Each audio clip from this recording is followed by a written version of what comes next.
Today's quest is to find an American Chardonnay that's a good representation of the varietal without being too overly oaky, and for less than $20.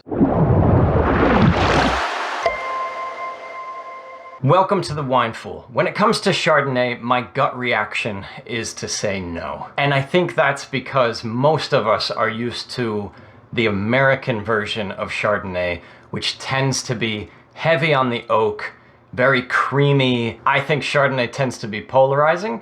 People tend to either like it or absolutely hate it. Last year, for the very first time, I tried a Chablis from France and discovered that Chardonnay didn't have to live in an oak world. Around the same time, I tried several California Chardonnays that were delicious and only lightly oaked. Now, if Chablis was typically under $20, this video would be all about that.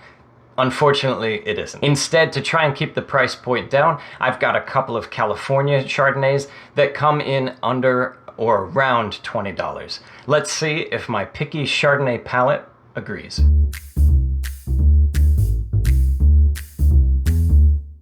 First up, from Wente Vineyards in the central coastal region of California, this is the 2022 Morning Fog Chardonnay. I chose this wine based on the description of the label, which seemed to lean away from sort of the typical oak characteristics into a more clean, crisp finish. This is 13.5% alcohol by volume and was $12.25. So when it comes to Chardonnay, the thing that usually puts me off is strong nose of oak. I just don't enjoy that. In combination with what I believe to be just a fuller body, it just, to me, isn't quite refreshing when it is that way. So unlike the Chardonnay I tried a couple weeks ago, this has oak. It's not overwhelming though. It's not flooding my senses. It's not dominating the glass. Oak, apple.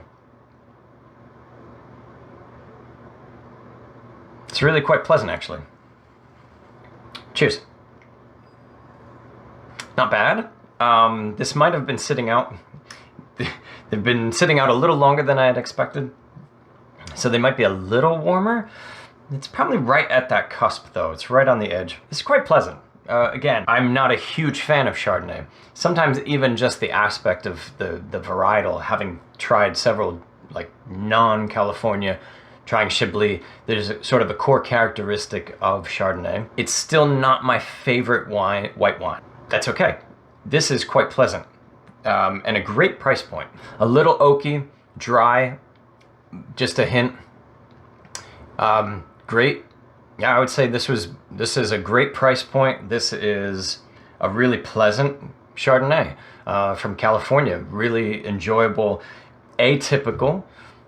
In regard to that, like, again, talking about those really creamy, oaky Chardonnays, that's just not what I enjoy.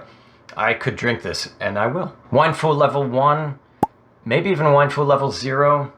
Yeah, I'd have no problem introducing somebody who had never drank wine to this. A little on the dry side, so a little bit more preference to me. You know, if you feel, you know, that dry, this isn't super dry. Not super sweet either. What did we say? 13.5% alcohol by volume. So relatively dry. Wine Fool level 0.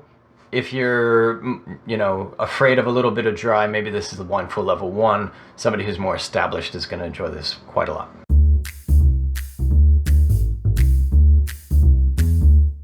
Next, from Kendell-Jackson Vineyards, we have the 2022 Avant Unoaked Chardonnay from California. This wine is 13.5% alcohol by volume and was $13.99. With Kendell-Jackson being one of the more popular brands of Chardonnay in the United States, I thought it was fitting that we grabbed their unoaked version for comparison. Very little oak.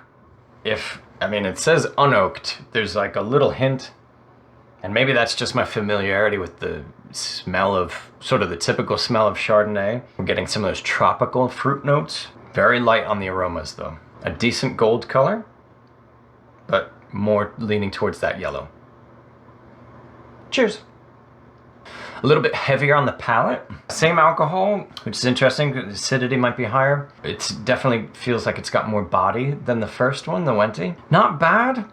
That increase in body kind of throws me off a little bit, just because that's one of the reasons I drink white wine, is something light and crisp and refreshing. And once you start to get a little bit of body in there, it's not quite, to me, it's not quite as refreshing. I'd put this at Wine Fool level 0. Perfectly drinkable. Nothing offensive about it. Great introductory white for someone. Really, you know, again, a little bit colder maybe is, you know, maybe why I'm getting some of the body notes. Great price point, $13.99. Both of these kind of in that same price point, really good. And both of these would go well with some mild fish. Salmon probably would still work. Nothing too bold. Probably go quite nicely with like a cedar plank salmon. Yeah, not bad for the price point.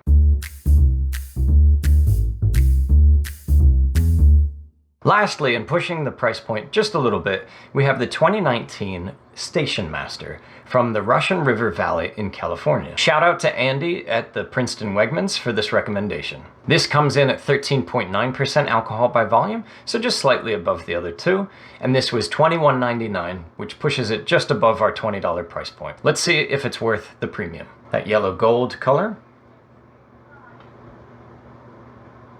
A little bit of oak on the nose. Probably a more concentrated oak smell. Some good balance. Nice, some crisp acidity. That oak translates to the palate. This is, out of the three, this presents the oak probably the strongest out of all three of these options. So if you like oak, this is maybe more in your ballpark, although the price point does push a little bit higher. Nice, well balanced, good acidity, not quite as dry as our first one, which I like that. I like that dry aspect of it. So not my personal favorite out of the three. Really like the Wente. The Avant, I'm surprised at. Again, not a super huge fan of it. I'm not a super huge fan of Chardonnay, so even these lower oak versions, it could be my bias. They're pleasant. I really enjoyed the Wente. Really enjoy that. Could see myself drinking that. Will I go out and buy it? At that price point, maybe. Again, it's sort of not my gut reaction to go out and buy a Chardonnay. What do you think of Chardonnay? Is it a polarizing wine for you? Do you love that oak that's typical of American Chardonnay? Or when you drink Chardonnay, are you looking for something more like this, something on the lighter side? Let me know in the comments below. Would love to hear your opinion. Thanks in advance for commenting, liking, and subscribing. It lets me know whether or not I'm doing a good job and what I can maybe bring down the road. Until next time, stay foolish, try something different, and cheers to drinking better wine.